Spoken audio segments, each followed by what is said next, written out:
want to turn to another issue that's honestly wild.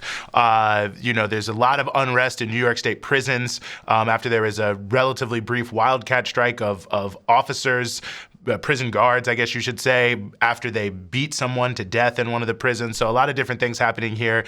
Big issue in New York State, but hasn't made it out as much in the general media, but very important, I think, as it concerns mass incarceration here in the U.S. And we are very, very happy to be joined here by Hiram Rivera, who's a longtime organizer and the founding director of the Community Resource Hub for Safety and Accountability. Hiram, thank you so much for joining us. Thank you. Thank you. Well, great to have you here. There's the thing that's I think really making the news in a way is the prison guards themselves. But I wanted to actually start, where this recent upsurge of prison guard activity started, which is where a number of guards, I think there was actually some medical officials involved, brutally beat Mr. Robert Brooks so badly that he ended up dying. So I was hoping you could just explain, what happened with his case that then has set off this sort of broader conflagration here. Yeah, so Robert Brooks was a 43-year-old black man who on December 9th was beaten by a gang of corrections officers and ultimately choked to death, right? While being transferred from Mohawk Correctional Facility to Marcy Correctional Facility in Marcy, New York. And so in total, 13 officers and two nurses were fired. And since then, six officers have been charged with murder, gang assault, and manslaughter. Hmm.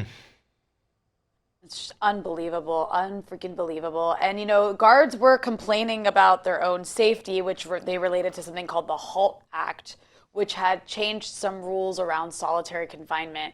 So, is there any real correlation between these two things? And why was there a push for change in solitary policies in the first place? Right. So the HALT Act is an act that was won by activists and organizers in New York State to put limitations on the use of solitary confinement in the New York correctional system. And basically, solitary confinement is deemed by United Nations as an act of torture. And so the fight to end solitary confinement in New York State, but across the country, has been a decades-long fight. Why it comes up now and why they're choosing the HALT Act is because they are trying the corrections officers association. We don't call them unions. They refer to themselves as unions, but they're not really unions. Their benevolent association is using this as a way to interject, right, and intervene in the charging of the police officers. And so they're trying to avoid accountability for the murder of Robert Brooks. And what they're saying is that this HALT Act has caused an increase in violence against corrections officers inside of the prison system, right? And that if they were able to remove that HALT Act and go back to the use of solitary confinement the way they did, they'll be able to get more control over the prison system. The problem here is that it's not the issue of solitary confinement that's causing the problems inside the system. The system, one, is severely going through budget cuts and underfunding that has left the institutions all over the state understaffed. Maintenance is at deplorable level. The facilities are falling apart, and this is causing a powder keg, right? Creating a powder keg inside of these institutions. And so when the prisoners themselves don't no longer have access to medical health care, mental health supports, all the things that they need, as well as corrections officers, because of the understaffing that comes as a result, are being given mandatory overtime and they're working excessive hours. You're pitting these two groups together, and it's causing a very serious scenario inside of the institution. Now, for the corrections officers themselves, what they want to do is they want to go back to what they've been doing for decades and brutally abusing and killing inmates at will, right? Excuse me, prisoners at will. And so what they're doing is they're using the attack on the HALT Act and they're lifting up the HALT Act as an excuse and as a demonstration to say, look, these prisons are so dangerous. These individuals in here are so dangerous, right? That our hands are tied. We're losing officers as a result. The Democratic governor doesn't care about us, right? And something needs to be done. In reality, what they're doing is they're trying to evade accountability for the murder of Robert Rooks, the precedent that could be set by charging these officers and sending them to prison, right? While at the same time also trying to squeeze benefits and larger budgets and pay increases out of the state government. the catch-22 with this and the irony in all this in terms of solitary confinement and the HALT Act is that those same corrections officers have also said that prisoners have been intentionally getting themselves put into solitary confinement because unfortunately that was the only way they were able to access mental health support, Mm. supports for their drug addiction, and Wow. all kinds of other benefits because the institutions have lost not only corrections officers, but again, nurses, medical staff, psychological supports, and all those things that were there in place to support prisoners. I'm glad you're raising all these points, and it's such a multi-layered issue. And you mentioned the issue of accountability, which I think is a notable one. And as you had mentioned at the outset, things like the Holt Act have, long-term organizing that was going on. So it almost seems like, and I think you spoke to this, how things were for decades. This is not really a new problem. That accountability is really the exception, not the rule. And that this, for those who are incarcerated in New York State, this has been a long-term battle to try to get, some level of protection from guards who are going well past their remit. Yeah, yeah. I mean, this has been a long, long time, right? And so right here we have two things. We have two things at play. Here it is the New York State prisoners struggle against abuses, right, of the correctional officers and the myth of the police union.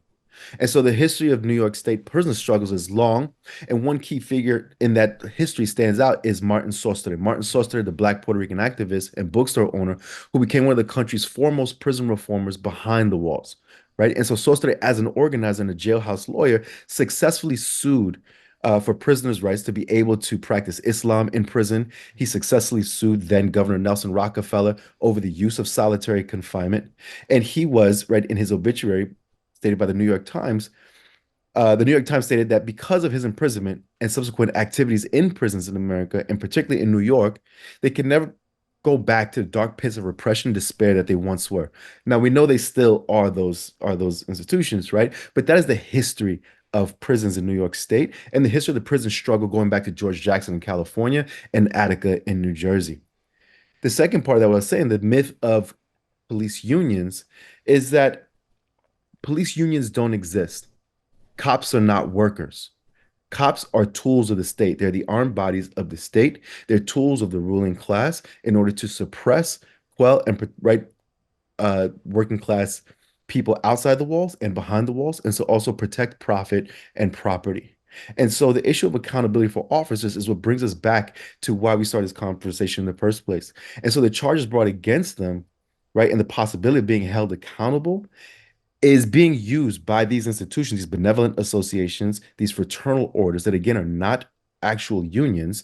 They are policing organizations that act as unions in order for them to reap the benefits won by the working class, but then simultaneously enact violence against that same working class. And so when actual labor unions and actual workers go out and fight in the streets and try to, excuse me, unionize in Starbucks, in Amazon, at UPS, it is the police who are called to crack skulls. It is police who are called to break up those strikes. And so what this group is doing is they hide themselves and they shroud themselves under the label of worker in order to avoid accountability and in order to take advantage of all of these systems that are in place to protect workers. But then when it doesn't benefit them, right, they switch sides and enact that violence on behalf of that ruling class and the elites who are in place in the first place, for whom they ultimately work. Mm. And so the problem here So in New York important. State, and so the Go problem here in ahead, the New sorry. York State, no, of course, and the game that they're playing is that because of the lack of funding, right, that has been given to all sectors of our life, prisons included in that, is that you have been left with institutions that no longer have the funding to staff them adequately, to maintain the upkeep of the building, to provide the services necessary for the prisoners and everyone housed inside of those facilities, while at the same time increasing the ways in which more and more people can be sent to these facilities. Right. And so you're increasing the numbers of prisoners and people being sent to prison unnecessarily, while at the same time removing all of the resources and whatever, you know, things you had in there for the prisoners and the officers themselves, you're taking that away. And so you're creating these situations. And so these officers, in their frustrations with the working conditions, as they say, but also this newfound threat of accountability, are using this mechanism of the union and work stoppages to try to get around that. And they're targeting their frustrations at the prisoners instead of the folks who are responsible for this in the first place, which are the decision makers and the elites at the top. It really is incredible and important to understand the way that you framed all that. I wanted to ask you what further organizing is going on regarding prison conditions in New York, especially in the wake of the death of Mr. Brooks. So I think there's two specific ones, right? There's the Halt Solitary New York coalition of folks who worked to win the Halt Act in the first place. And again, the Halt Act is basically a set of limitations on solitary confinement, and so it comes up with alternatives to solitary confinement. It limits the time that someone can be put into solitary confinement, so it reduces it down to 15 days maximum. It protects certain populations, so pregnant women, the disabled, the elderly who are also being subjected and put indefinitely into solitary confinement. And then it allows for due process for prisoners, right? So prisoners are allowed due process before they're sent into solitary confinement. Halt Solitary NY, the coalition that did that, helped win that and continues to fight to preserve that and to maintain that. The other group that's really important is the Releasing Aging People in Prisons campaign, which is calling on the release of aging prisons in Pennsylvania. You have a similar campaign, right? The To End Death by Incarceration, which is what it's called. And basically, what they're saying is there's a significant population of folks who are already in advanced age, who are elderly, who have no reason being inside of prison to begin with, who could be sent home. You have disabled individuals who have no need being inside of prison and could also be sent home. You could reduce significantly the size of the populations who you have incarcerated in these facilities, right, as a way of alleviating some of these stresses that don't need to exist. And so that you don't have people put in these dangerous situations where ultimately they're going to be abused and killed by corrections officers unnecessarily. Mm-hmm. Hiram Rivera, founding director of the Community Resource Hub for Safety and Accountability. Thank you so much for giving us some of your time here on the Freedom Side. Thank you.